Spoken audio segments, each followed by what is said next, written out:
Hey everybody, how's everybody doing today? Welcome to my Sunday live stream where we talk about photography, what's new, what's been going on, and also I do my best to answer any questions that you might have about photography. Olympus cameras in particular, I'm pretty good at, but you can ask me anything. And if you do ask a question, just make sure you put at robtrek in the front of the question so I can see it a little easier in the chat section because I hate missing questions. It's not on purpose. I really try to answer every question I can. But anyhow, let's see who's here today. Wow, we have a good group already. Ellie's here. Hi, Ellie. All right, get down. Get down. I'm gonna try one more time to have her with me in the stream, but she can be really disruptive. And then let me know how the audio is today because I'm using a new microphone instead of the lav mic, and just in some basic testing, it sounded better. But I don't know how it is live. We'll have to see, and maybe if I just ignore her, she'll stop. All right, get down. Get down. Go to bed. When I tell her to do something, she defies me. I fed you. You went out. You want to play? Is that what it is? You want to play? Where's your monkey? Go get your monkey. Oh, I shouldn't get her riled up. How about your rope? All right, stop. She is hopeless. Maybe she just wants me to pet her. All right, Seraphin has a question here. It's a little on the bass side. Yeah, I noticed that too, Dave. I'll have to see if I can tune an equalizer later. Because, like I said, the lav mic was just going straight into the computer. This one is too. I got this mic sent to me for free by one of my really trusted vendors. He sent me a lot of stuff, and he trusts me. I trust him to send me good stuff. And I don't take everything he offers, just the stuff that's kind of interesting. But this is a boom mic. Now, if I put it really close to my mouth, I have to talk a little quieter because I have it turned all the way up. But it's supposed to reject. Well, you know what shotgun mics do. They just reject surrounding sound.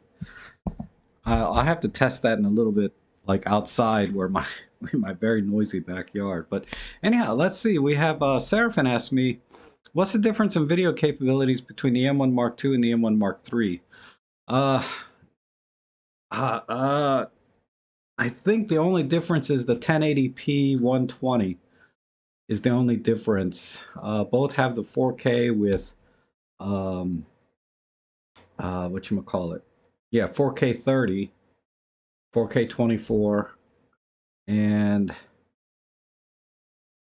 they both have the picture profiles, the OM logs. So really, I think the only difference is in the 1080 120p. I think is the only significant difference. Other than that, there's no difference. Nobody uses 1080 120p. I mean, if you're doing that kind of video work, you should really probably be looking at another camera if you need high speed type videography. But for general videography in 4K, either camera will do a great job. The face detect is a little better on the EM1 Mark III, but again, in practice, it's not that much difference because the difference is when the person walks pretty far away from the camera is when the EM1 Mark II might lose the face detect. But at that point, your depth of field is so wide anyway, everything's in focus.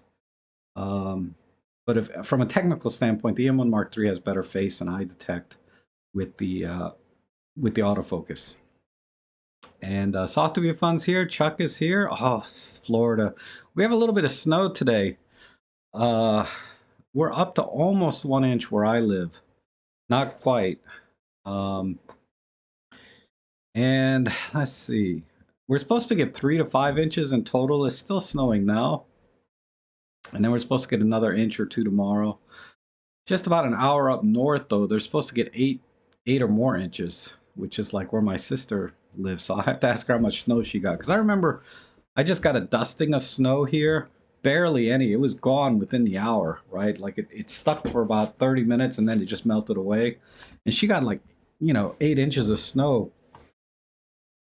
And like I said, she's only about an hour north of me. So it makes a big difference. We're like right on the cusp of the weather line. Every time I look at the weather maps and stuff. Uh, let's see. Stelios Rantos is asking, "Hi, I need your advice on my EM5 Mark III. The thumb rest suddenly started ungluing yesterday. Do you know how to repair it myself, or if Olympus will repair it for free under warranty?" They will repair it free under warranty. Uh, and the turnaround, I live like only about less than 100 miles, I think, from the Olympus Repair Center, so it gets there and back to me pretty quickly. But I usually get it turned around within 5 days, door to door. Uh, I mean, I guess rubber cement might work if you want to try it yourself, and it's probably the same thing they're going to do. But the reason the thumb grip comes off usually because there's a screw underneath that, and they have to be able to peel it off to get to that screw. At least that's the way it was on the Pen F. But my thumb grip started peeling off, which I complained about, 3 or 4 months ago, and I sent it in for that, and they repaired it. So let's see, and John Matthews, hello. The other video difference between the M1 Mark II and the 3 is the HDMI out. The 3 has the ProRes. Oh yeah, I'm sorry. I didn't even think, because I never used that, but yeah, it does have 422 10-bit output on HDMI before they added the ProRes in firmware. So there is a significant improvement in color depth and dynamic range on the HDMI out on the M1 Mark III. And I think the M1 Mark III is the only Olympus camera that has that that I'm aware of. At least the 422 10-bit. I'm not sure about the M1X, but thank you, John. That's a good point. 28 inches of snow in Montana. Oh my God. Wow. Okay, Nature with Music. Hello. All good today. Snow is gone here, but just posted a video clip of photos I shot down my local stream and with snow and music. Oh, nice. Nice. And 10 inches in Niagara Falls. Oh my God. Oh, for the whole winter. I think we had a little dusting earlier this year. I mentioned that, but this is like the first snow I've had that actually has covered my car. Because, my car is already white. When I looked outside, I said, where the heck is my car? Because the driveway was white and the car was all white and I couldn't see my car. And Larry Hayes asking, any good... I still haven't developed those. I'm sure they're terrific, but I haven't developed... like I said, I got 2 rolls I have to develop. I haven't developed any film for months and months. And I got about 4 or 5 rolls stacked up now that I need to take in. I'm just so bad about that.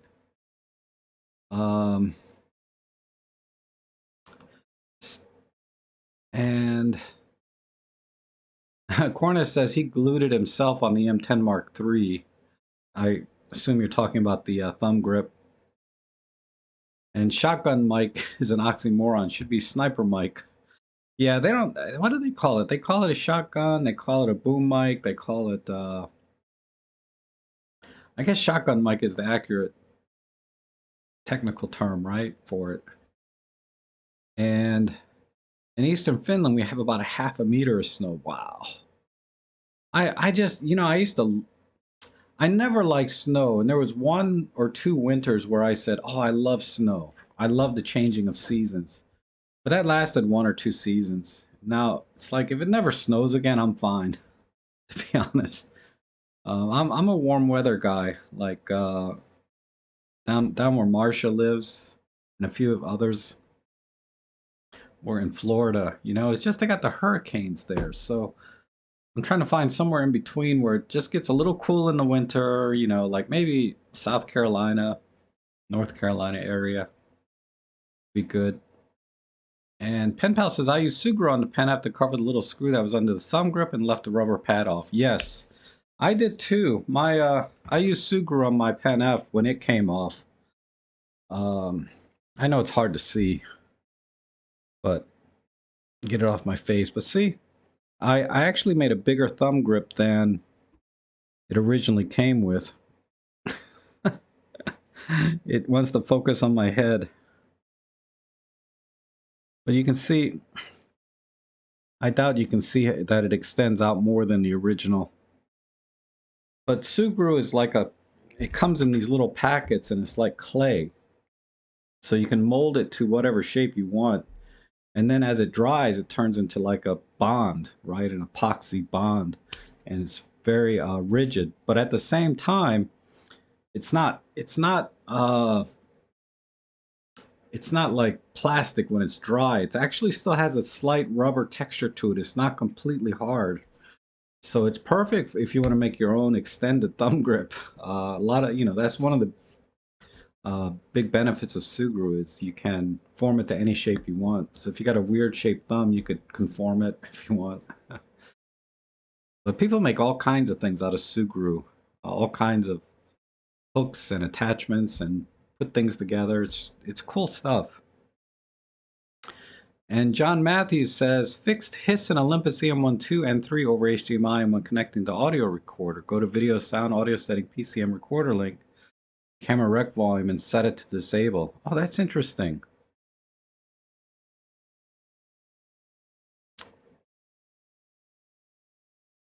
That's interesting. If you turn the camera rec volume,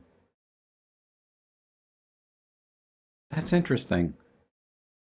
Wonder why that is. Obviously, it's turning some circuit off that was causing the hiss, but I thought it would need that circuit to record. Maybe not. Maybe it goes more direct. PCM is a digital recording, I believe. Pulse code modulation, right? PCM. And Phil W says, one night here we had literally 3 feet of snow fall overnight due to a lake. Wow.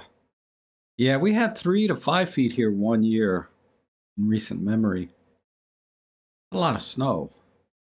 Buried my cars. And we were stuck for a week at home. And then for a week or two after that, there was like these, 15, 20-foot high piles of snow in the parking lots at the super parking lots in the super malls and stuff. Because, they pile, I don't know how they do it, but they pile it all up. And Dave is my like button moderator. I appreciate that. We have 68, 73, 74. Yeah, it's creeping up there. Lots of people here. Welcome. If this is your first time here, let me know. I'm always love to see new people here. And oh yeah, 250 miles Cornice, and you got no snow, and they got 10 inches. So you like snow.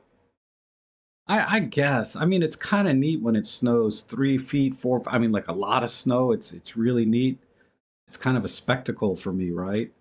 Uh, but I got about 100 feet of driveway that I have to shovel if I want to get out. Fortunately, I don't have to get out to do anything, other than uh, if I get a photo job. But I never get photo jobs when it snows. I just tell them I'll go next week. Wait for the snow to melt. I mean, shoveling a driveway, I'm getting too old for that crap. I was out chopping wood yesterday for my fireplace. Um, Man, I lost all the strength on my left arm. Now I have no grip. It's come back a little bit now, but yesterday I could hardly pick up a cup of coffee because I'm just so out of shape. It's just pathetic. I was all out of breath. And the first couple chops, my aim was a little off, but it came back to me kind of like riding a bicycle. I was like, man, I was one chopping wood monster yesterday, let me tell you. And I had a nice fire going all day yesterday. It was really, really a nice day to be home. I really took a hard day off yesterday because uh, I had a pretty decent photo job on Friday, and I still need to finish. I finished editing the photos mostly. I just need to finish editing the video, um, the video portion of it. And I'm trying to think of how to.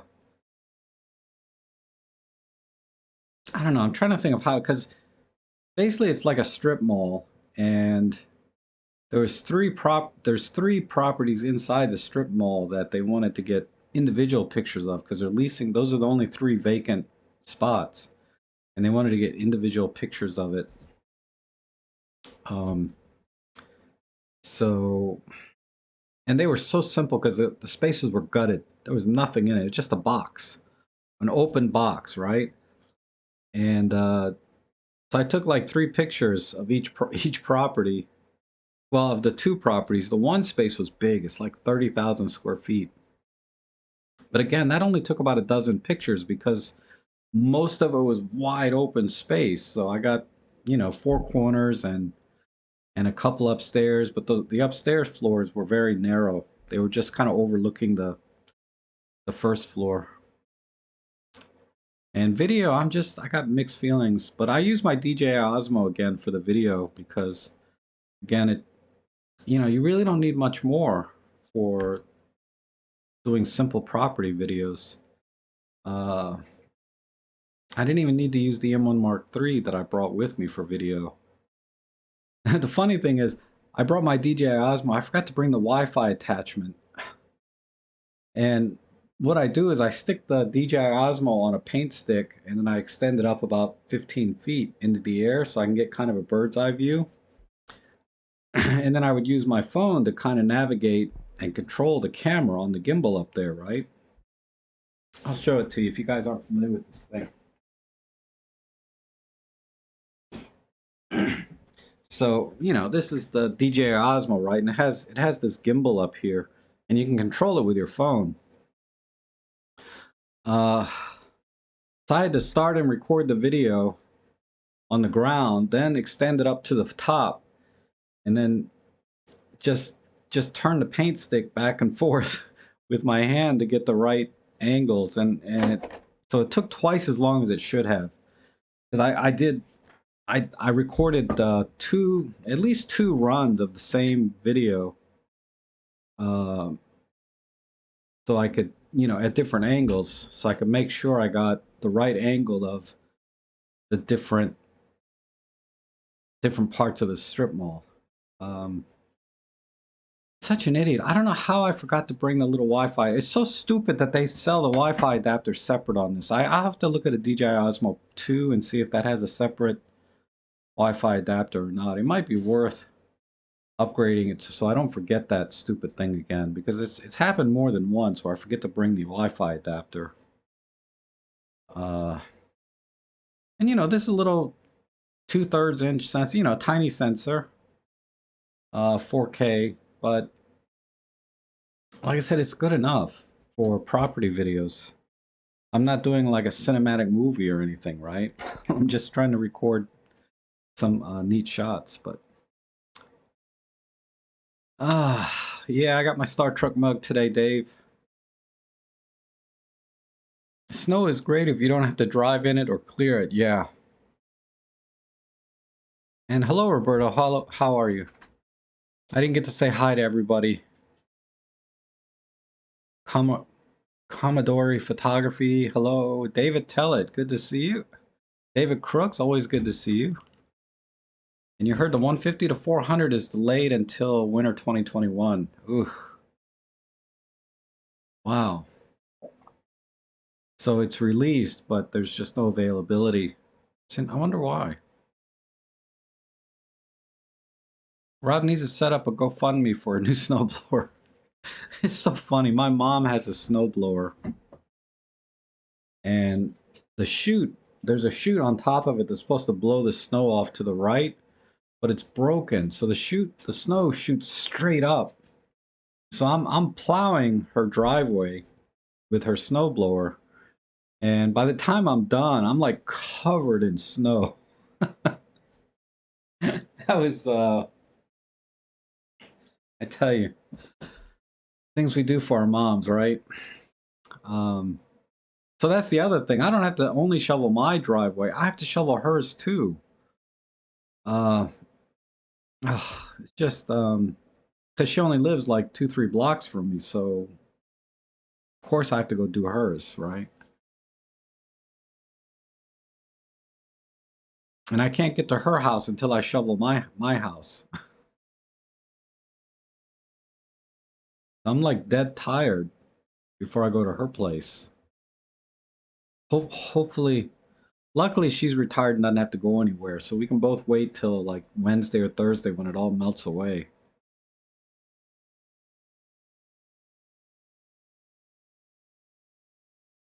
And Cornet says his EM103's warranty was expired anyway. Yeah. How about the thumb grip using Suguru, I think you said. Or yeah, I think maybe that was someone else. Nature with Music says, glad to hear you have some work now. Video editing takes such a long time. Yeah. It does. It does. I'm gonna try and edit that video in about an hour, hour and a half if I can. Um Problem is when I'm working with 4K files, you know, the computer just dies. And Stephen Page, hello. EM10 Mark III high-speed shutter mode. Is there any way I can use it without... No, not that I know of. Is there any way you can use it without being in silent shutter mode, which is also auto mode when it comes?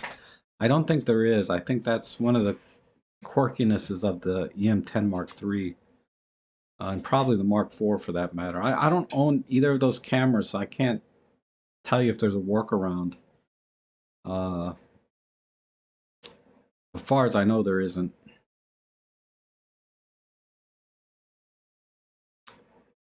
And Dave Nelson says, love my Osmo Pocket. So handy. It is. It is a handy little device. It's a little quirky though. I don't like the microphone interface. You have to buy this separate adapter. I don't like the separate Wi-Fi adapter. Mounting it is kind of awkward when you have a microphone or you want to use the Wi-Fi adapter. It's literally meant to be handheld most of the time, not for setting up on a rig or a paint stick and things like that. You know, so you have to come up with wacky solutions sometimes. And Peter says, I got an announcement from DIY Photography that OM Digital Solutions states M43 mounts have the largest market share. Yeah, I saw that too. 21 point something percent in Japan. I don't know how that translates to the rest of the world, but certainly in Japan, they have a very good presence. And Dave says, though, yeah, it does get a little warm. You know, fortunately, it's cold now, so I've never had it overheat, though, to be honest. My Osmo Pocket's never overheated on any video work that I've done. Yes, Nature with Music says interesting use of monopod with Osmo gimbal and control. I have this for my iPhone and DJI. Yeah, I just bought a paint stick at the local hardware store for like 20 bucks. It's it goes up about, I think it's only a 12-foot stick. But then when I put I use a, where is it?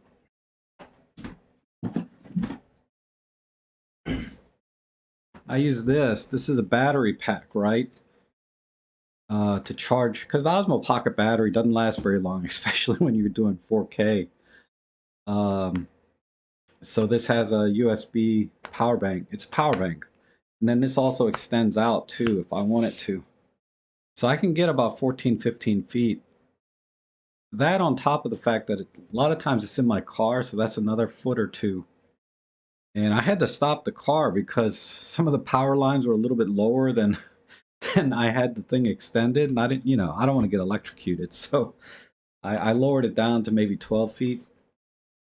And then I was okay. But that's something you got to watch out for. Power lines, man. Those will get you. Fortunately, it's never happened to me. I try to be really careful. But yeah, I put the Osmo Pocket attached to this with a GoPro mount and with the extra power bank to keep the battery full. And then this has a 1/4 screw on the bottom that I screw onto the paint stick. And then using my phone, I can control the gimbal and move it around. And it's, you know, it's, the DJI is so small, I can't even, I don't even know where I put it down. Where is it? I already lost my Osmo. But in any case, oh, here it is. It's so tiny, you know. So this goes on to like that, right? And then the gimbal just moves wherever I tell it to. So it makes for really, really nice bird's eye type view video without having a drone. They thought I actually, the first time I did a video for them like that, they thought I was using a drone. I said, nope, I just stuck the camera up on a pole and drove around.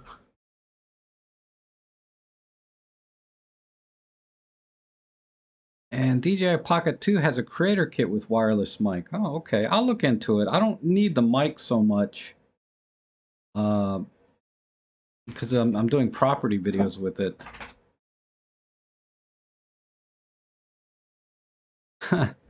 That's true. That's true, Randy. You can save up for the 150 to 400. And Phil W says, correction, Rob needs to set up a GoFundMe account for 2 new snowblowers. Yeah. I just need to replace the attachment on the other one.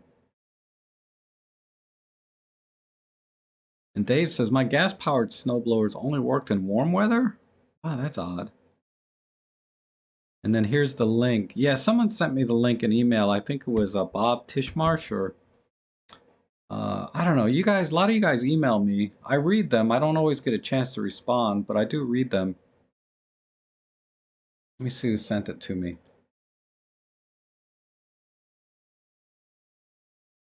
Oh, John Follow sent me a nice email too. Yeah, Bob Tishmarsh sent me an email from Mirrorless Rumors. Oops. Dang it. I jacked up the screen.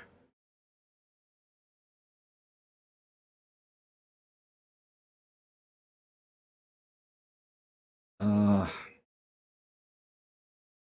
Give me a second.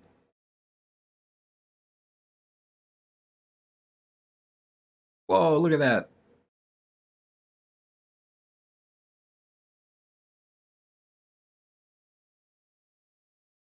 This button. All right. Look at these ads here for. Can you tell I've been shopping for stereo equipment? Look at the ads that pop up. All stereo equipment. What is this? PS Audio. Yeah, PS Audio is good stuff. I'd really like to get this thing, but it's like $1 billion. Thinking about the Sprout. But anyway, OM Digital makes some bold statements. They also promise at the CP Plus show they'll finally talk about the future of OMD. Good. There's Peter Forsgaard, we all know and love.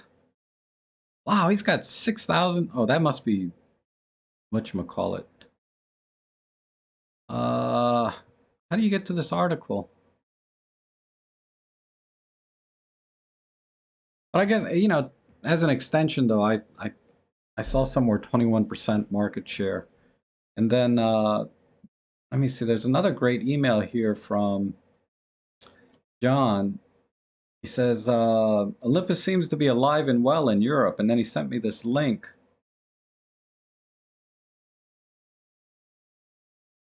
Oh, accept all cookies. What? No, not this. Um,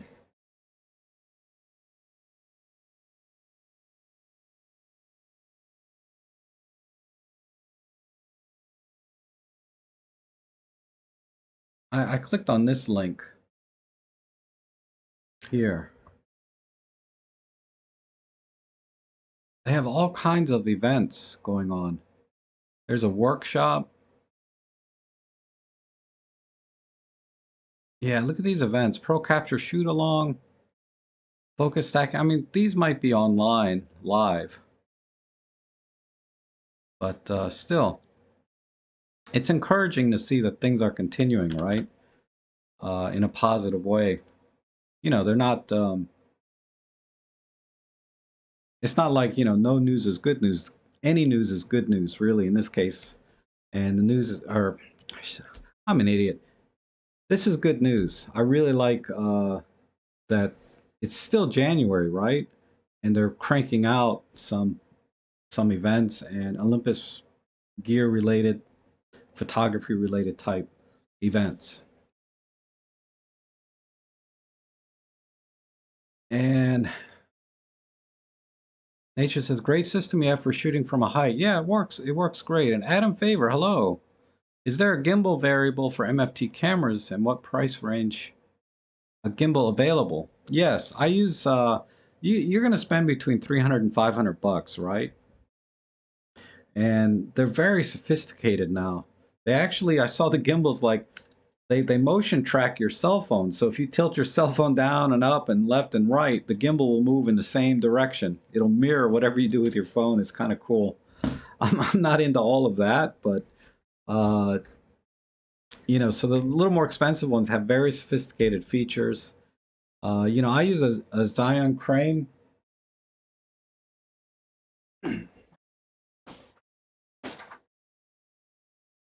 When I did my video work, I bought this like 4 years ago, and I've only recently started using it. But Zion Crane's been good. This is the very first one they came out with. Uh, but really, all you have to do is just look at what the capacity of the motors are. So this one has, I don't know, like a 2 or 3 kilo capacity. It's pretty, it'll handle like a full frame camera if I want it to. So that's all you really need to look out for is what's the weight capacity of the motors. And it'll tell you in the specs. It'll handle, most of them handle up to 1 kilo, no problem. The smaller ones, and the larger ones will hold 4 kilos, I think, which is way more than enough for Micro Four Thirds. So try to find a balance.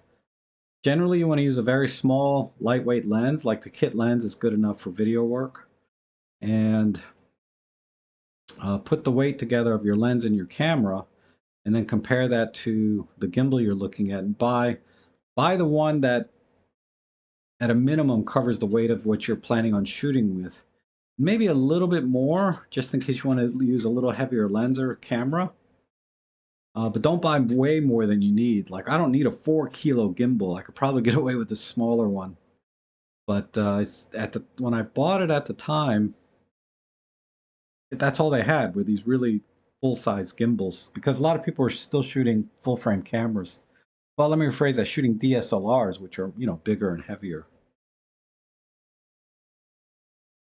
But there's a lot of them out there, a lot of reviews for them. But Zion Crane, generally speaking, I haven't seen a bad review of Zion Crane. And then the DJI Ronin, I saw mixed reviews. Generally good, though. They're all very good. For very simple gimbal operation, they all work well. It's just when you start to get into the fancy pants, you know, where it tracks your phone and all of that crap. I mean, those are just gimmicks, really. I mean, I guess if they make whatever video job you're shooting easier, fine, but I do very, very simple property videos, and that's the gimbal I use for a lot of my property videos when lighting is a problem. Then I want to use that gimbal with my EM1 Mark III, or maybe my Panasonic S5 if I ever get a decent property to do video of, because there's no need to do property videos of just a big gutted space. It's like anybody that, commercial property generally, they're going to refit the place the way they want it anyway. So they just need to see the floor plan. If it's just open or if it's divided, they don't need a video, you know.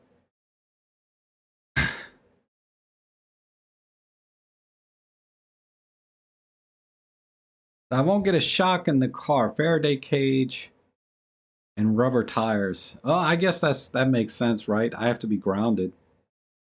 And I'm not grounded if the cars are on rubber tires, but I still I don't want to break the power line either, right?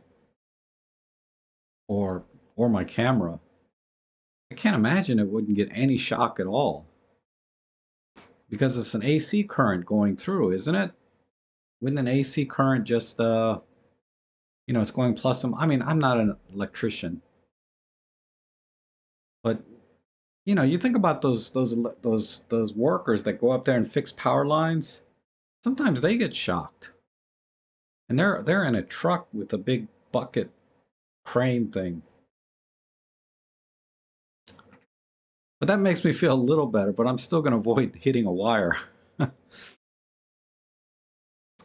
And what setup do you use for my live stream? It's very simple. I have my EM1 Mark II that I'm sitting there. With any luck, I can just show you. And I've shown this a couple times, but since you haven't seen it, I can take a couple seconds to show you.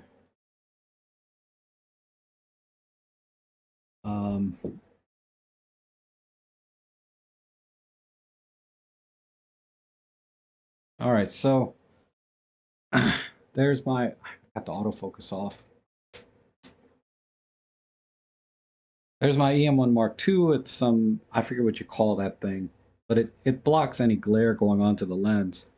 There's a green screen I'm not using. And then I got these stupid foam. Don't buy those things. If you're going to buy foam, buy at least 2-inch thick foam. Those hardly do anything. I got one umbrella, and then I got my chat window, and this is my laptop. And then I have this down here, and then this is the new microphone I'm using, just positioned right here. And that's it. And I use OBS Studio, or OBS, yeah, OBS Studio, I guess it's called. It's not the Streamlabs one, it's the free one. Streamlabs is free too, but this is the base OBS software. And then YouTube has a channel. Sometimes I use whatchamacallit. I've been trying to use something called Melon app. I haven't used it lately because I just got stung on the live stream I did last week, but hey, Walter's here. Hello, Walter. And dang, the chat scrolled all the way up while I was showing you guys stuff. And Randy says, thinking of going drone route for my desert adventures, what would you recommend? You know, I'm not a drone guy, but everybody seems to like the DJIs. I mean, the only thing with drones, I mean, I can't do it where I live, but if you're in a place where you can do drones, I think you only have to be cautious of wind, right? If it's super windy out, it could be a problem. So get a more powerful drone if it's generally windy. And if it's not windy and it's very calm most of the time, you can probably get a smaller drone. And hello, Barry. David Crooks, hi, if I haven't said hello yet. Ellie playing with Rob's camera. No, she's sitting in front of the space heater.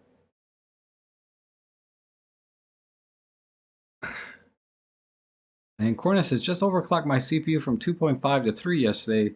That really helps in addition to 8 plus 8 gigs of RAM installed. Yes. Yeah, I'm using the AMD, I don't know, it's an 8-core, 16-thread processor with 40 gigs of RAM.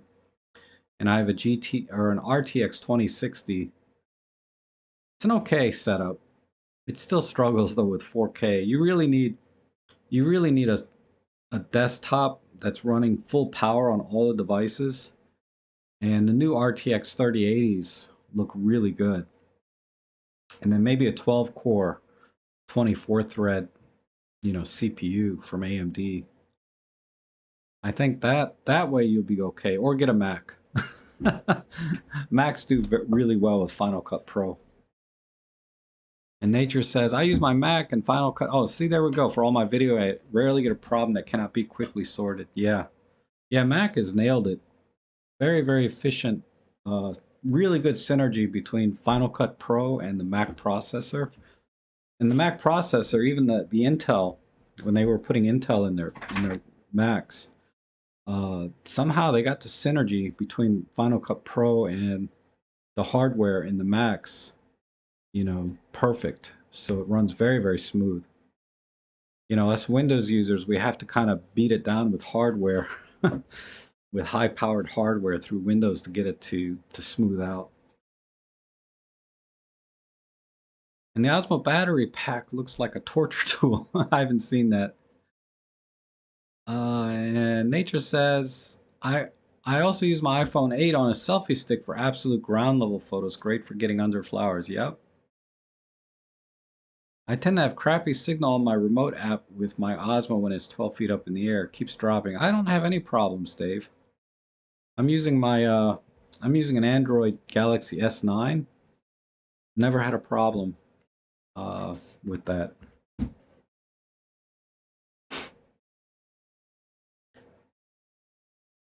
And okay. Oh, and Walter, yep, caught up. Oh my God. I'm like I'm like 15 minutes behind on chat. I just checked the timestamp, 10:33 versus 10:48. Holy crap. Uh, Hey Elaine, hi. You've been here for 15 minutes. Hello. Good to see you. Oh, Jack Small Engine in Jarrettsville. I better copy that, Bob. I gotta cut and paste that. For snowblower parts. I'm gonna bookmark it. There we go. Awesome. Thank you. And Dave Nelson says Harman Kardon makes some great sounding amps, very balanced, high, low to high. Yes, yes, they do.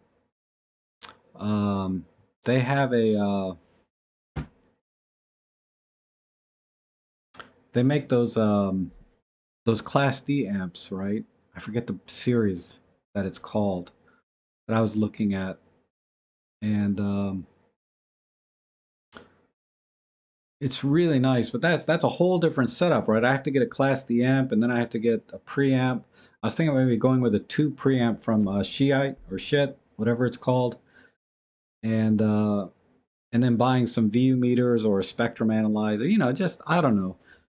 Just like with camera gear, audio gear, you can get really carried away when you start really, if you want the very best. And I need to upgrade my speakers. The newest speakers I have are like 20 plus years old.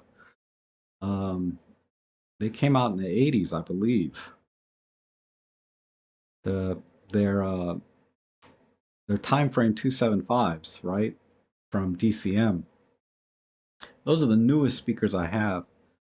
I have some Bose bookshelf speakers. Maybe I'll try those. Those are only about 15 years old. And my favorite speakers are actually some Pioneers from 1980s also. Um, I forget what they're called, CS520s or whatever. Just old box speakers. But I really liked them, you know, from a sentimental standpoint, because they were a gift to me from my dad when I was in high school. And it would be a pleasure for Ellie to accept.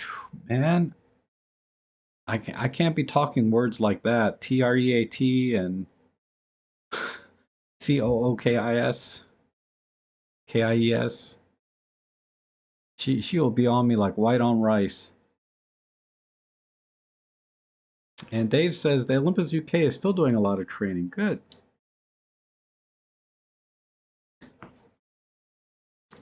Um,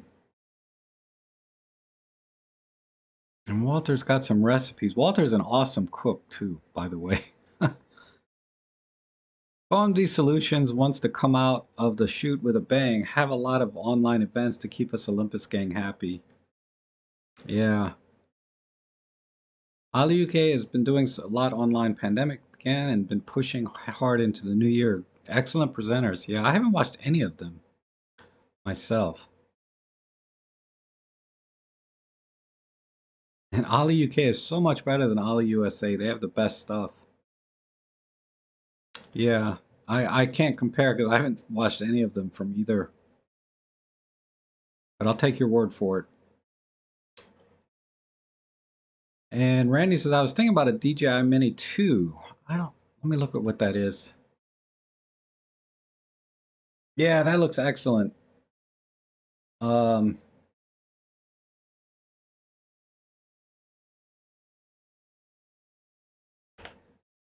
So let's see.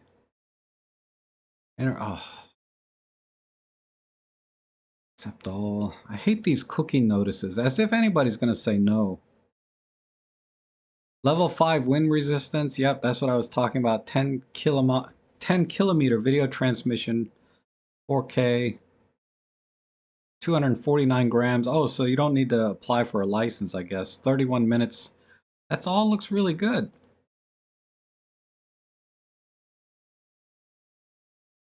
Looks like they're using the same little camera that I have on my DJI Osmo. I don't know how much it is though. $5.99. Yeah, that looks really good.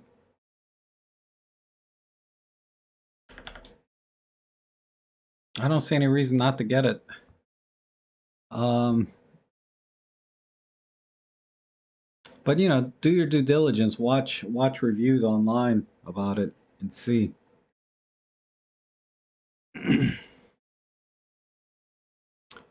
Anybody know of a good non-China drone? No, don't know any. And if someone was local and wants an L bracket for an EM10 Mark III, I bought it by mistake and will gladly ship it locally USA free. Okay, thanks, Errol. I don't need one, but Errol's got an open offer out there to ship it out. He's given away a L bracket for an EM10 Mark III. And Randy says, out in the desert I go to, some canyons are getting real hard to get at my age, so I'm thinking of drone to spice up my website. Maybe. I mean, you know, money no object, go for it, you know. But $600, I think money could be better spent uh, if that's all you're thinking about doing. It's hard to control a drone. I tried. It's not easy. So there's that too. You know, you buy the drone, then you can't fly it, like me. And Stephen Page says you got to touch two lines, then you'll get a shock, a very big shock. Yes, I see. So I guess that's what AC power, because the lines are cranking out 120 volt AC. I assume the lines, well, maybe, yeah, because, yeah, the lines from the transformer to the building. Uh,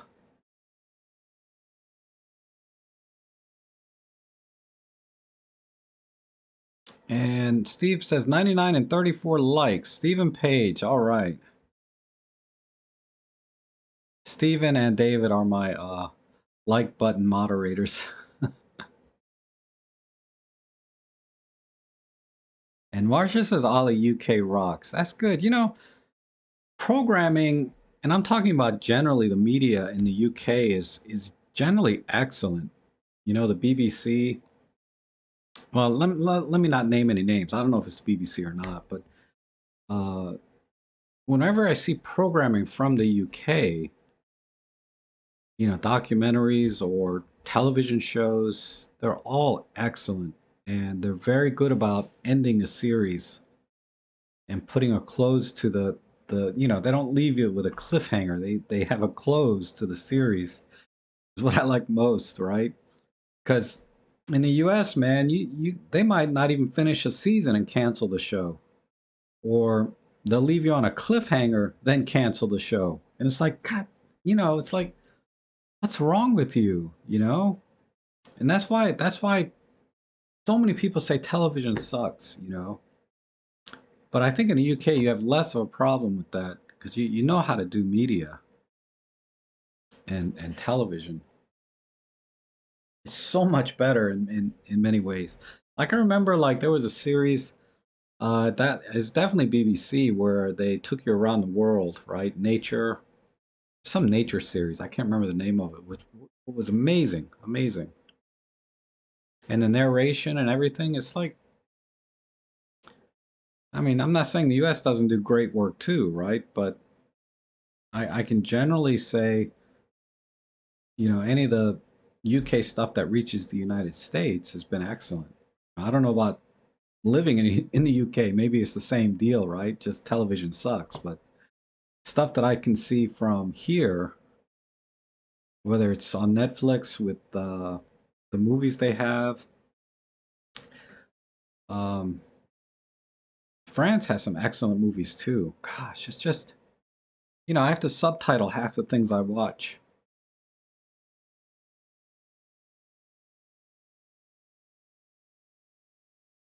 And Zachary says, just got my 35 to 100 panny. Any tips? Yes. Yeah, that's an excellent lens. That's like an f2.8, I think. Uh,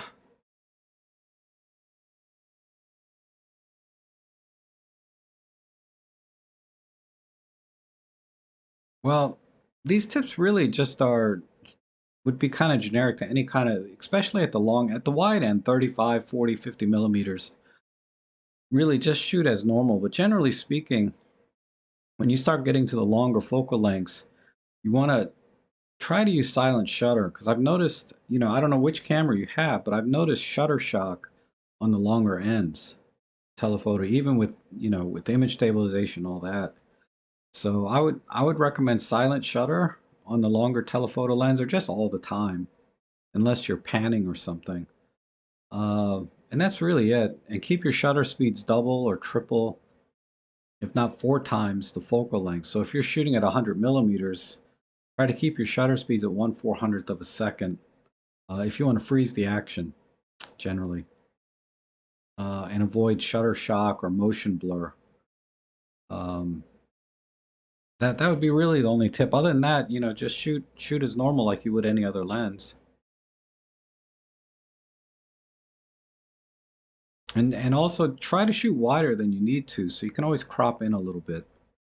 I found sometimes when I'm using a telephoto, I get in too tight and I wish I was a little bit wider. That's it. Nothing crazy.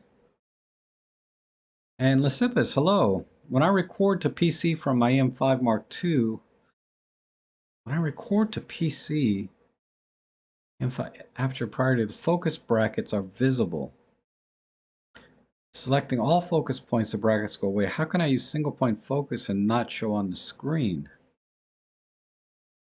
Um, I assume you mean in video, Lysippus. And you have to go into the menu. Let me see if I can find it.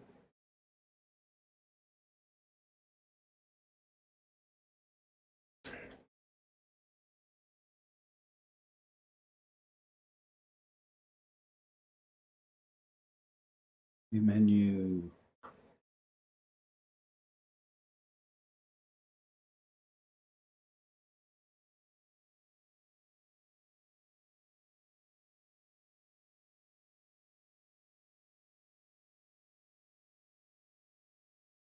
I'm very rusty on this because I don't use the M5 Mark II much anymore. Um, I know what you're talking about though, exactly. Movie.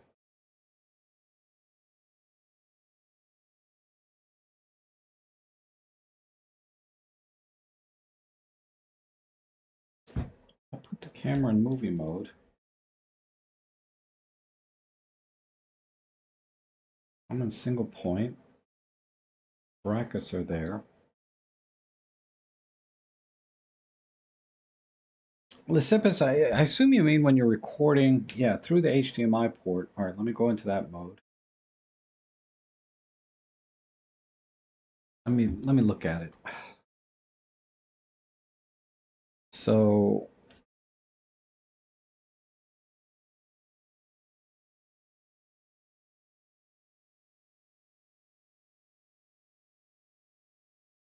all right, so what you need to do, see everything's gone now, right? Um, just just press and hold the info button, and then you'll get a clean HDMI out, and it'll still be in single point autofocus. So that's all you need to do. The info button on the back of the camera here, just press and hold it, and then everything will go clear. Okay, so it wasn't in the menu. It's actually just press and hold. I think on the EM1s you have to go into the menu and do the HDMI out kind of thing. And So sitting here with my Harman Kardon HK337 clips and techniques. Is it a Techniques turntable? Techniques, the 1200 is really nice. The Mark II. I was looking at one. They have one here locally for about 600 bucks. Of course, then you got to buy the cartridge, right? Um, that's another couple hundred bucks. So about 800 bucks in plus tax. You know, you're looking at killer turntable from Techniques. Probably one of the best ever made. Let's see. My DJI Phantom Pro Plus has an HDMI output, which I use to a cheap 5-inch field monitor. Works great. DJI Phantom Pro. I don't know what that is. Pro Plus. Oh, that's a drone. So it shows how much I know about drones. Okay. And Randy says, I'm going off deep end for Astro, going on a mini tracker for cameras. You can. I honestly,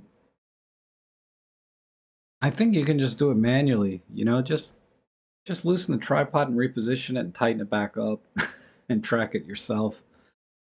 Uh, and do that manually first before you get a tracker, and you might be surprised by the results you get. Um, I mean, the trackers I think are really useful if you're using a telescope with extreme magnification. Then yeah, it's not easy to just use a tripod. But if you're talking about 300 millimeter f4, um, or you know, you can get a gearhead type tripod if you don't have one already, where you just turn the gear a little bit, a little bit, a little bit each time, like I use for my real estate photography. And then in software, you go back and you line everything up manually. It'll save you 200-300 bucks, and because the trackers you can get them for around 200, and then they go up from there, right? I've never used one, so I assume they work fine, and but it just seems like kind of overkill, right? Unless you're very passionate about it. But I think the trackers are better for super telephotos when you're using like a telescope. But I'm not a huge astro guy, so I don't take my word for it. But that's my thinking. When I thought about buying a tracker, I watched some videos online where guys didn't use a tracker at all. They just moved their moved their camera, you know, every 10 or 15 minutes. They would move their camera manually and take pictures. And I said, well, I can do that. Well, I spend all this money on a tracker that I might use like once or twice, you know. And the only time I've done it is when I was shooting the moon. I did like 60 shots of the moon, and I did have to reposition the camera a couple of times because the moon moves pretty fast relative to the stars. Do you think the M1X will get an update with higher megapixel sensor? I own both the M1X and the M1 Mark III and hoping for a new higher megapixel sensor from John Whiteaway.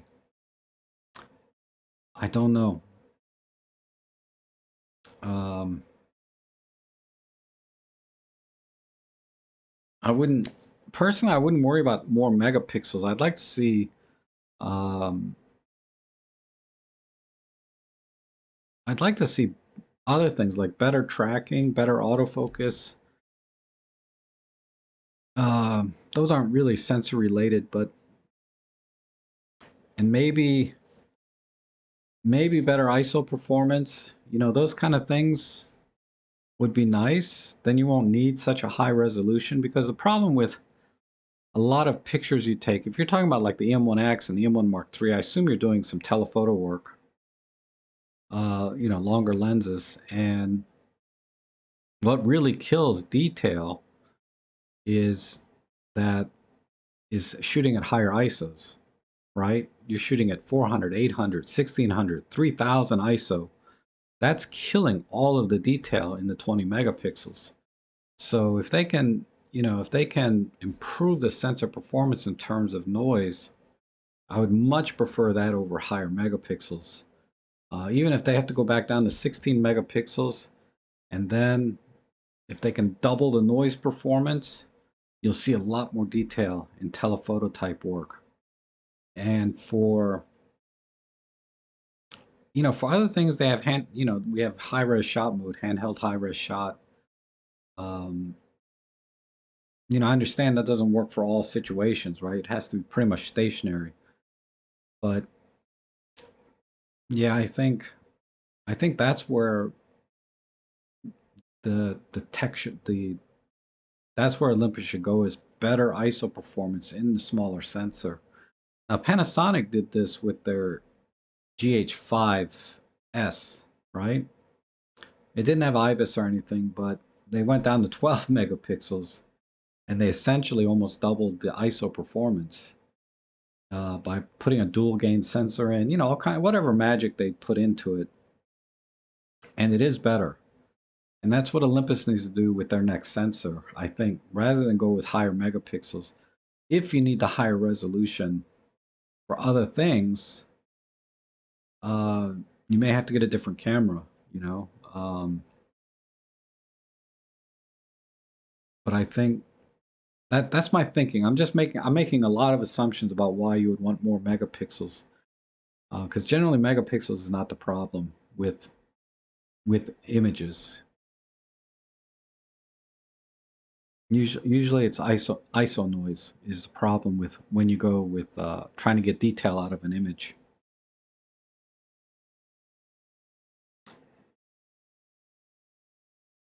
And nature says the problem right now is actually getting out with my drone. Yeah, I'd have to go 50, 60 miles away at least to find a place I could fly the drone.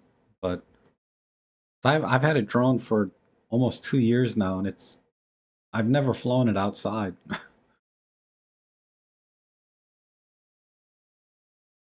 I flew it a couple of times in my house with great trep, yeah, fear for my life, and my dog kept crashing it.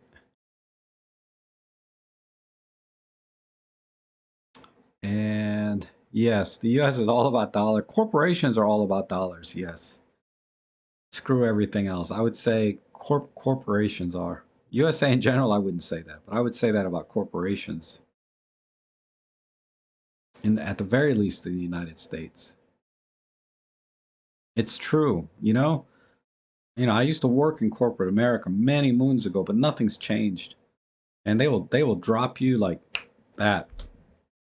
If you have a job, you're gone. If you're making a movie or you're making a TV show and it's not making money after the first couple of episodes, it's gone. It's like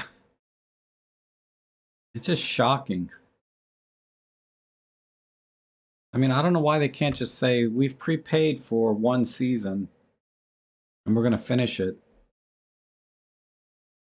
I don't know. I don't know anything about the television business, but it's very frustrating as a viewer. And then Sotheby sends all the best series have been US for years: Sopranos, The Wire, Breaking Bad, Better Call Saul. I've only watched one of those, the Breaking Bad. I watched a little bit of Sopranos. I didn't watch any Better Call Saul. I guess my tastes are different then. But Breaking Bad, yeah, that was excellent. I'm watching one now, The Queen's Gambit on Netflix. My cousin said this is an excellent show, The Queen's Gambit, right? Oh my God. I mean, cinematically, it was very interesting to me, right? The color palettes that they used to kind of give you this very old 1960s feeling. I really like the color grading and the cinematography in the show. Um, oh, but the show itself, I'm like, I'm just passing out because there's hardly any dialogue in it, you know? They're just, it's like, oh, anyway, you might enjoy it if you want to try.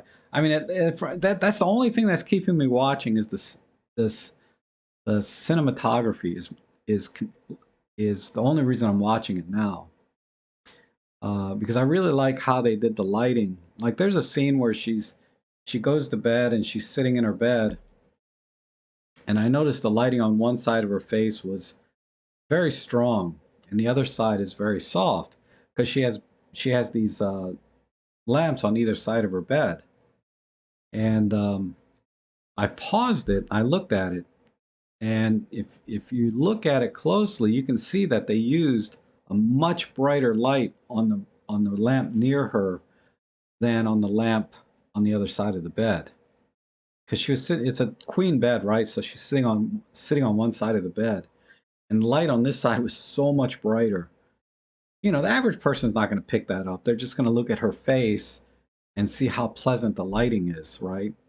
But when I watched it, you know, so I watch movies for how they control light in different scenes, and it directly applies to photography, and that's the only reason I'm watching that show at this point, because I've just lost interest in the story and all the characters, and there's hardly any dialogue, and it just oh, but the cinematography is really good for all those reasons. That's why I watch it. I like the color grading. You know, the cutscenes, the cutting is not that interesting. You know what show has really good cutscenes? Like when you transition from one scene to the next, is and this is if you're into video work, is the a show called it's a little older now, Ugly Betty. I mean, it's just a comedy soap opera type TV show, and I watch it because I don't know, I like comedies. The soap opera part is okay, but you know, it's kind of a funny show to watch. I like the characters a lot in that show, and the cutscenes though, I think from one scene to the next, considering this was made like 10 years ago, I think the cutscenes are very interesting. How they transition from one scene to the next. So if you're watching a movie, definitely pay very careful attention to the lighting, the color grading, the processing that they do, and the editing. And this will help you a lot in your photography as well. Um,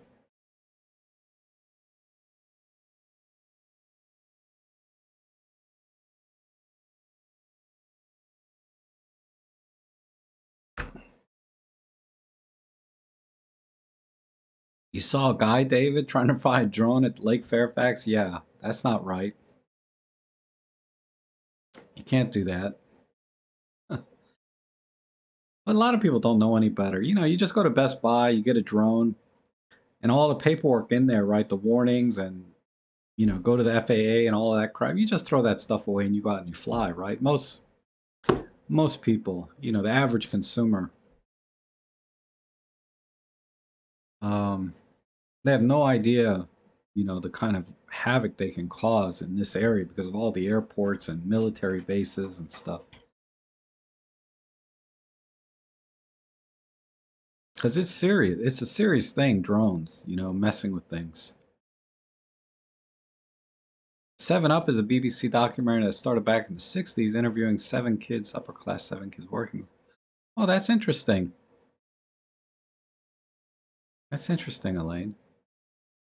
Thoughts on the manual Laowa 7.5? I hear it's excellent, Philip. I don't own one because I have a 7 to 14 millimeter zoom lens.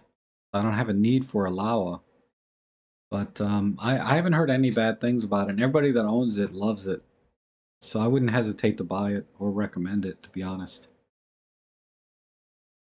And Randy says, "Are you being served?" And you're a huge British comedy.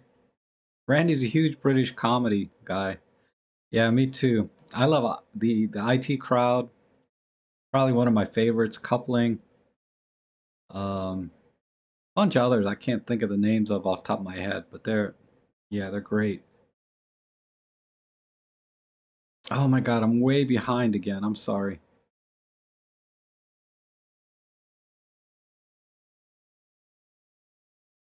Oh, somewhere here. Mr. Bean. Yeah, I love Mr. Bean.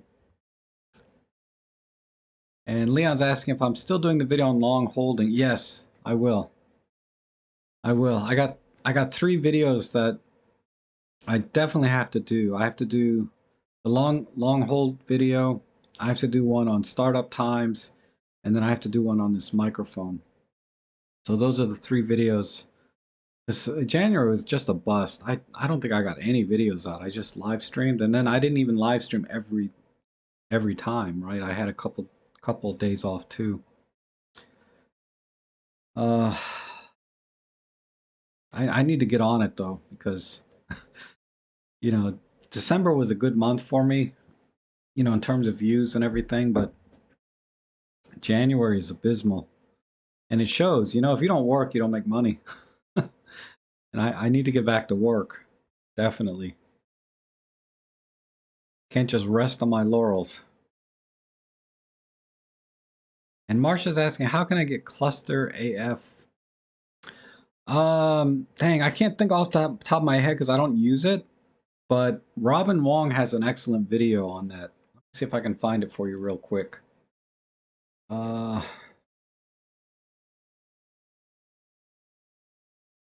Cluster. Wait. Robin Wong. Cluster. Here it is.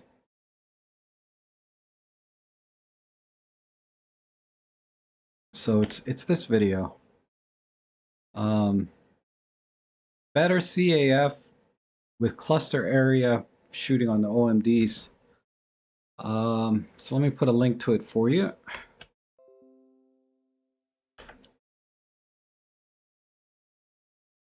So this is for Marsha. Cluster video. You have to go in the autofocus menu and set it up. I just don't remember offhand, but Robin does a really good video on it.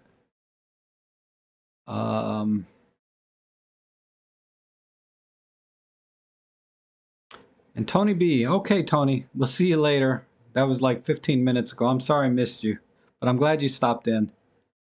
And Randy says trackers are good for long exposures to keep with the exposure to help with noise by taking many shots at 2 minutes per shot. Yes, tracking is very difficult with telephoto max magnification. Yeah.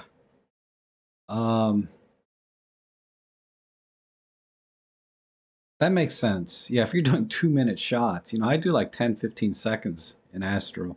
I'm just not an Astro guy, so I didn't even think about it when you're doing 2 minute shots. Wow. You have to be careful with 2 minutes though, because it'll start to generate noise. So you have to, when you're doing tracking, you also have, in Astro, you have to do black frames, and there's like 3 other different kinds of frames you have to take to help reduce noise. In addition to your normal exposure shots. And Serge says a good old Technics SLQ2 with the Audio Technica 1895E moving magnet is a good way to start on a budget. Yes. I'm not sure about the Q2. It rings a bell. Let me look it up real quick. I'm just.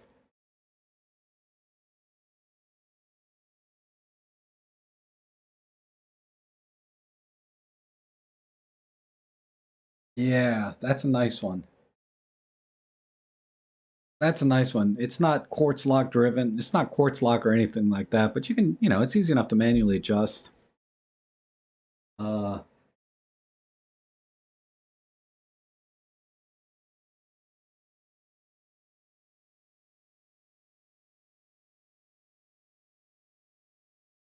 and it's a direct drive. So, I know I understand the idea of having belt-driven turntables, but I've never heard any harmonics or resonance from a direct drive. So I'd rather just have a direct drive than have to worry about a belt breaking or trying to find a belt, or you know what I mean? It's just more maintenance, but a direct drive, there's no maintenance, right? So that sounds like a good way to go. And yeah, that the Audio Technicas, the 1895s are good heads.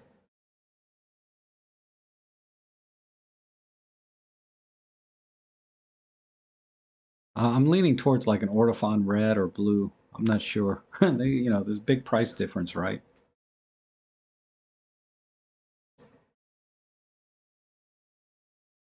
And Elaine says, I'm such a good mood right now, and we're going to London. Wow, awesome. Oh, someday. Yeah. That reminds me of a joke. Is Homer Simpson, right? And his dad, no, Homer is the dad. I forget the little brat's name. But the little kid is like, this is the absolute worst day of my life.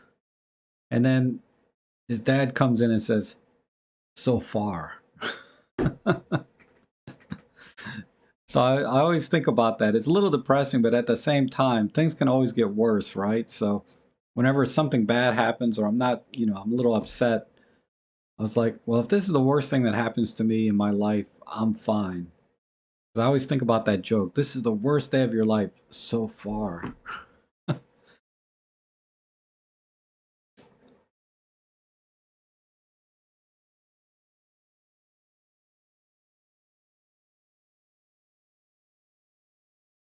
Yeah, Sotheby Sons. You guys are vintage UK TV.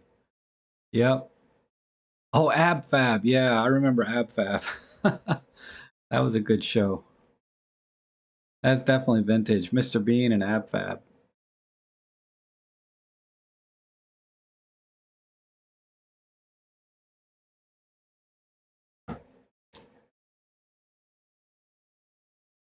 Wow, Rob is way back in chat. I know. I know. I'm sorry. I'm sorry. Bear with me. Maybe that's why I was watching Tony's. Let me catch up on chat, then I'll talk about something. The megapixel hype of other camera manufacturers is not the right way. Needs a lot place. Yes, you do need more disk space for higher resolution. And Better Call Saul is Breaking Bad spinoff. Yes. Better than Breaking Bad. Okay. I think it's on Netflix. I'll check it out. I really love that show Lucifer on Netflix though, personally. I've watched it maybe twice all the way through. I'm kind of just spot checking now some episodes. And I always find something I didn't notice before when I watch it. And the reason and Lucifer is so much different than Queen's Gambit because the dialogue is fast and it's witty, you know? There's hardly any dead spots, like silent moments in Lucifer. It's just a constant dialogue or action. But Queen's Gambit, oh my god, what a snooze fest. Ugh. Okay. I used to love HBO series, but now I really enjoy English series from BBC or Channel 4. Yes. American Ferrari, not so ugly Betty. America, oh yeah, the actress America Ferrera. Yeah, she's cute. She's cute. You know, you can make anybody look less, right? Um, they, you give a person braces and big gaudy glasses and gaudy clothing and a bad haircut, they can look like crap. I tried to watch that other show she's on where she's working at a supermart or something. It's called Superstore. I didn't like it. I mean, I like America Ferrera, but I didn't like that show in particular.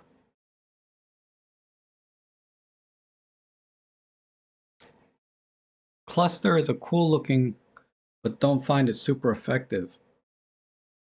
Okay.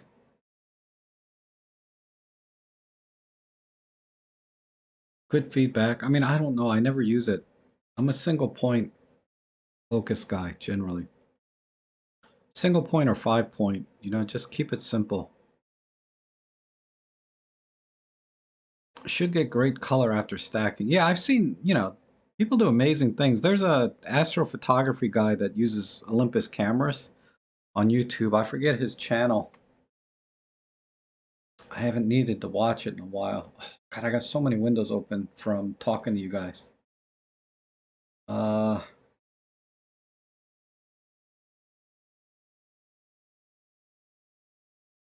where is it? I've mentioned him before, Randy, so you probably already know who I'm talking about. Let's see, I subscribe to him, so let me check my subscription feed. He hasn't done anything lately. I tried to reach out to him because I'd like to have him as a guest on my live stream to talk about astrophotography because I know nothing really next to this guy. I can't find him now. What if I just do a basic search? Uh, OMD Astro Photography. Oh, here he is. The narrowband channel. This guy. Um, he's he's got the best videos on astrophotography, especially if you're using Olympus cameras. So definitely check out 749 subscribers. Holy crap. But yeah, he needs to come on my channel and talk about astro, and get a little more exposure, and build his audience a little bit. I mean, not that you need a lot of subscribers, but look at the views that he's getting. I mean, he barely gets more than I do. My videos don't get a lot of views lately, but he should be getting a lot more. I mean, unless astrophotography is kind of a niche. His most popular one is only 4.7 thousand views from 9 months ago. So, if anyone's interested in astrophotography, definitely check this guy out, the Narrowband channel. And if you leave a comment, tell him to contact me so he can come on my channel as a guest. I'd love to have him. He's a really cool guy. Um,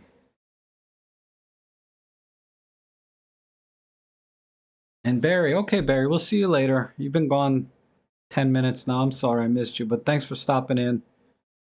And Jill, hi Jill, hello. And Randy says, we'll be using the Nikon DF at 2 minutes for each shot. Man, you almost don't need a tracker if you're using a DF because the pixels are so big. You could probably get a 2-minute shot without a tracker on a DF. There's some app, that tells you how long you can leave the shutter open, and you just put in the focal length and the pixel pitch of the camera sensor, and then it'll say you can leave it all on for 30 seconds, or 2 minutes or whatever it is. I guarantee you could get 2 minutes if you had a wide enough angle lens on the DF. If you're using telephoto, then yeah, you're not going to get 2 minutes without a tracker.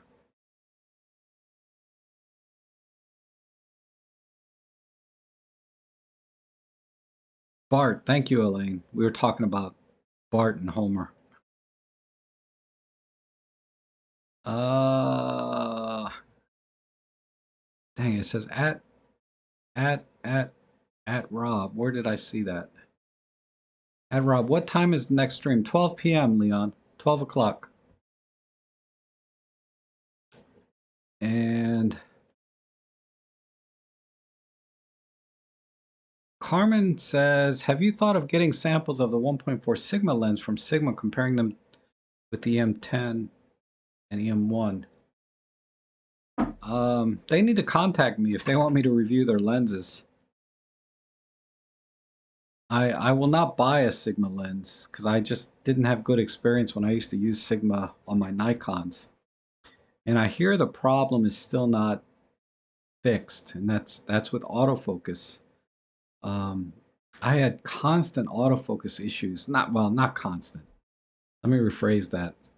There have been times when I got confirmation lock on the autofocus and it was not in focus when I was shooting my Nikons. And when I talked about that in another stream, when we were talking about Sigmas, a few people chimed in and said it's still a problem even on their Micro Four Thirds on their Olympus cameras. Uh, so Olympus has pretty much everything I need. The Sigma lenses are very, very big, right? The 1.4s are kind of big and heavy. The 56 is not bad, but it's still a 300 gram plus lens. And I'd rather, and they're affordable, right? I think it's like 400 or 450 bucks for the 56 1.4. And the images are beautiful, tack sharp, but I've heard the same thing about that lens where the autofocus misses sometimes, even though the camera thinks it has focus. So I'd be happy to review a lens if they send it to me, but I'm not going to buy one. You know. So sorry, Carmen. Yeah, but I know that the Sigma lenses are, man, they're the sharpest lenses I've ever owned. But I had two problems: was autofocus and the weight and size.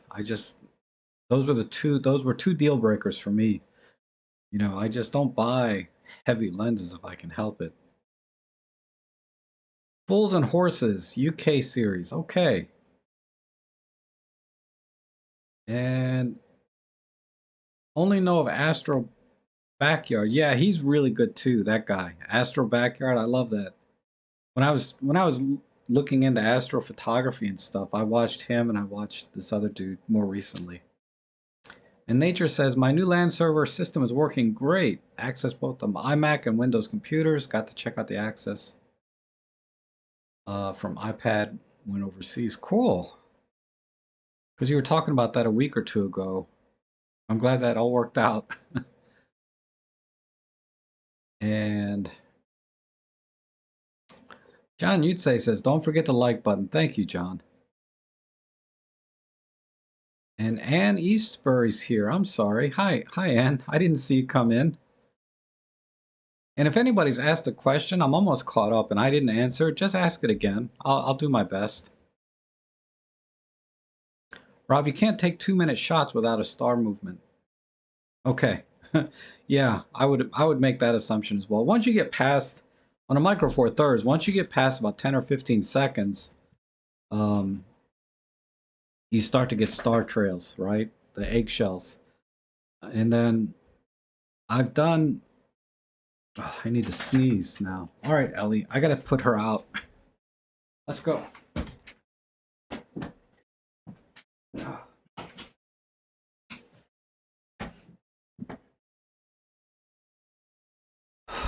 Ooh.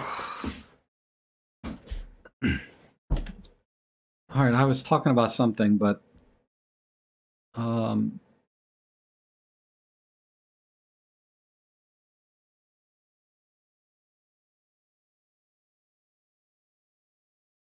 check out the BBC documentary Mike Oldfield's Tubular Bells and The Exorcist. Also, Charlie Brown singing. God, that's too much. But I'll cut and paste it. Let me cut and paste and bookmark it. All right, there. I bookmarked it. BBC documentaries. Okay, got it. Um, Nothing wrong with your reviews, Rob. Oh, thank you, Carmen. Randy says, dang. Okay, I'm caught up on the chat, I think. Discovering Witches is a great series. Yeah. Oh my God, who makes the series? Is it also British? What We Do in the Shadows? Man, that is the funniest show. I've only seen like 3 or 4 episodes. But that's one of the funniest. I love that guy that's in there, one of the guys, because he was an IT crowd too. And Elaine says, good thing demons don't exist. I guess. I don't know. I've never seen one. Doesn't mean they don't exist though, right? I have seen a UFO. Didn't have a camera because I was like 6 years old or something. But I did see a UFO. Well, I wasn't 6. I was probably 12. I wasn't a teenager yet. I know that. I was in my. I was probably about 12. I saw a UFO. But it was so long ago. You wonder if it was maybe just a dream and not actual memory. And I thought I took a picture of a UFO once before I knew anything about photography. Turned out to be lens flare. I was like, man, check this picture out. Look at this thing. Something's in the sky here, you know? This green thing. And they're like, nah, that's lens flare. It's like, oh. I said, what's lens flare? I knew nothing about photography. Lane said, it's not like that anyway. Spirits exist, but they come from people, like team spirit. Okay. And Death in Paradise is one. I've heard of that show. I've heard of that show. Um, I'll bookmark that too. Got it. Oh, it's a crime show. Okay, I'll watch. I'm not a big crime show. I like Lucifer because that is a detective crime show. But straight on crime show without this supernatural like spin on it. I don't know if I would enjoy that quite as much, but I'll watch an episode. I started watching Cougar Town. I watched the first couple episodes of season one, and I was like, okay, we got to get past this character development part because it bored me. So I went after I watched like two episodes of season one. I went to season two directly, and then from season two on, it's pretty good.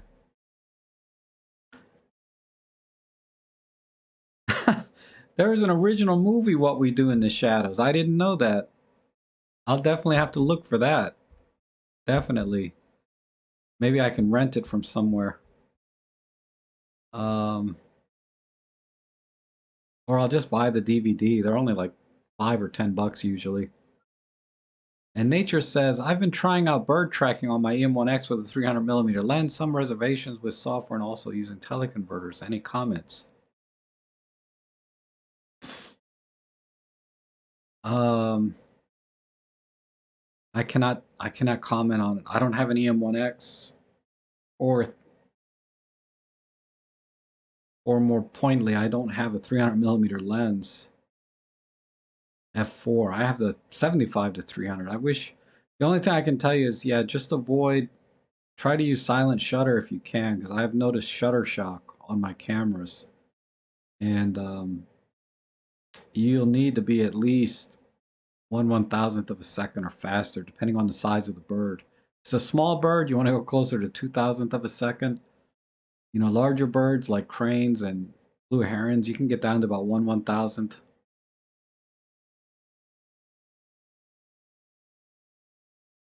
And Marsha, it's an awesome show. Okay, I'll check. Dave says it's another good show. Okay, I'll try.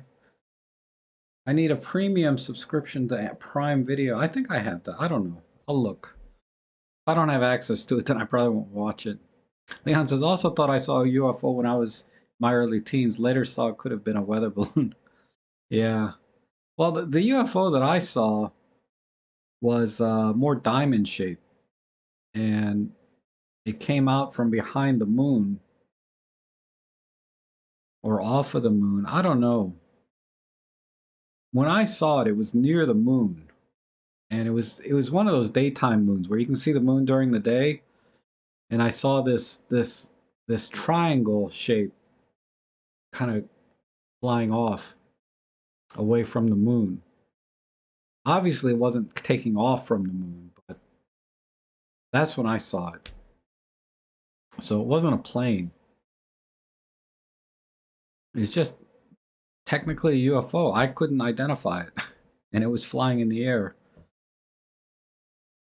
And then Favre says, look for Scott Bourne bird tips on the Olympus website. Good technique, but he will show you camera setup. Yep. Scott Bourne, I think, is uh, you know, a really good bird photographer with Olympus gear. And then John Yutse says, how can you tell shutter shock given the number of reasons why an image doesn't come out sharp? Because you take two pictures, one with silent shutter and one with a shutter, a mechanical shutter, and compare. Even anti-shock shutter still causes shutter shock for some reason. So that's how I can tell. Is I take two pictures, and then if I see shutter shock, then I turn to silent shutter. So you don't have to take a picture of a bird. You can just zoom out to your longest end, 200 or 300 millimeters, and take a picture with anti-shock or shutter, and then take a picture with silent shutter. You know, it could be some tree branches or anything that's far away and small like a bird, right? So you don't want to fill the frame. You just want to take a picture of something kind of like 10% of the frame and take a picture. That's how I tell. Um, And Nature says, yes, shutter seems very important. Now using manual exposure with shutter speed of 1/2000th and the best f-stop and ISO I can get. Yes. Um, Me, I would just put it in auto ISO and shoot aperture priority or shoot shutter priority and then auto ISO. And then the camera is probably going to pick a wide open aperture. I mean, if you want to control everything, I guess it's okay, but I'm not, I don't do a lot of bird photography myself. Elaine says, I saw a UFO like a shooting star moving sort of faster than a satellite, then it suddenly went 90-degree turn. Yeah, that's a UFO.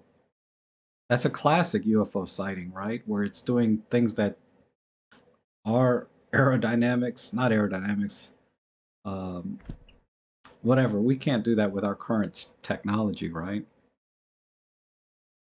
It wasn't a UFO, it was a floater in your eye. That could be.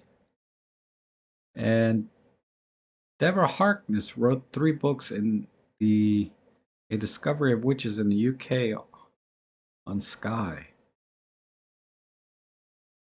Discovery of Witches. And you guys got so many shows. I'm going to bookmark that one too. That looks a little supernatural. I like supernatural type shows, you know, like the show Supernatural. I really like. I like Lucifer. For the uneducated, what does Shutterstock look like? Uh, on the extreme, it looks like motion blur, right? The picture's a little bit blurry. It's usually a little more subtle than that, though. It just, the image won't look sharp. It'll look slightly out of focus. That's that's that's what Shutterstock looks like. Like you're not seeing fine details when you should be. Um, and Elaine says it's weird because I don't believe in UFOs, but I saw it, so it's weird no man's land in my mind. Yeah. 15-minute warning. Oh, thank you. Yes, I should get going. Um, Man, we got a good group here. So, any other questions before I go? I'll be happy to do my best. Uh, or any last minute recommendations for television? Because I'm going to be snowed in here for a couple of days. I should be I should be making videos. And Jill says, Carmen Fisiden, I love the show and reading the books at the moment. Discovery of Witches. It looks really good. Oh, Randy says, try ghost hunting. I ain't doing that alone. Man, that's the problem with ghosts, right? Is people scare me to some degree, but at least I can defend myself. If not defend myself, at least report to the police and potentially get some remedy, right? Or some relief from that. But a ghost, if you see a ghost, who are you going to tell? And you can take a picture. Nobody's going to, even if you got a picture, people are not going to believe in ghosts because there's plenty of ghost pictures. And then if a ghost attacks you, what are you going to do about it? You know what I mean? You can't fight back. Especially if they start haunting you and stuff. I do have several ghost related experiences, not being attacked or anything, but just things breaking and stuff. And no, it's not. This is before I got into cameras. It wasn't because I was dropping my cameras. I'm not going to blame a ghost for dropping my cameras, but you know, I've had things fly off the shelf. I've had a well, one ghost was actually almost burned my house down. That's a good story. I should tell that next time. I'll tell this one story before I go.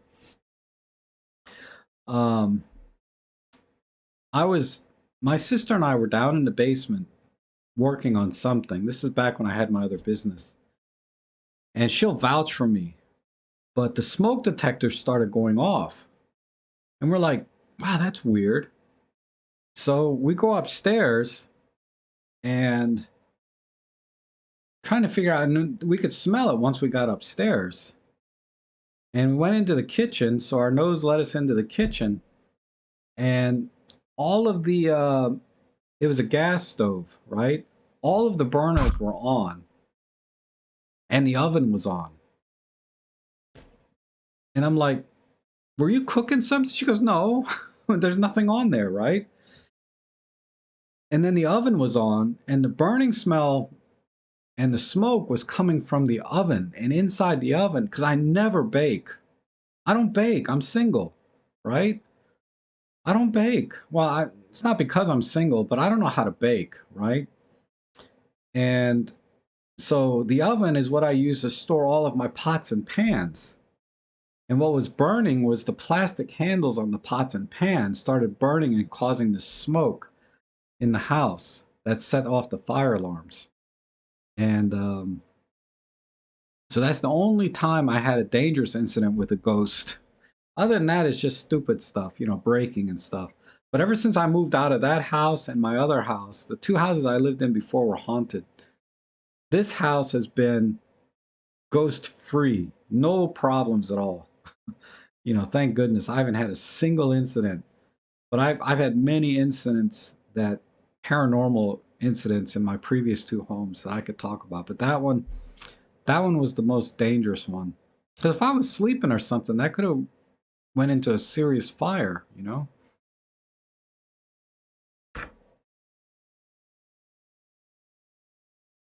And then I'll have to tell you, if you guys don't remember the story about my pyramid, that's kind of a mini ghost story too.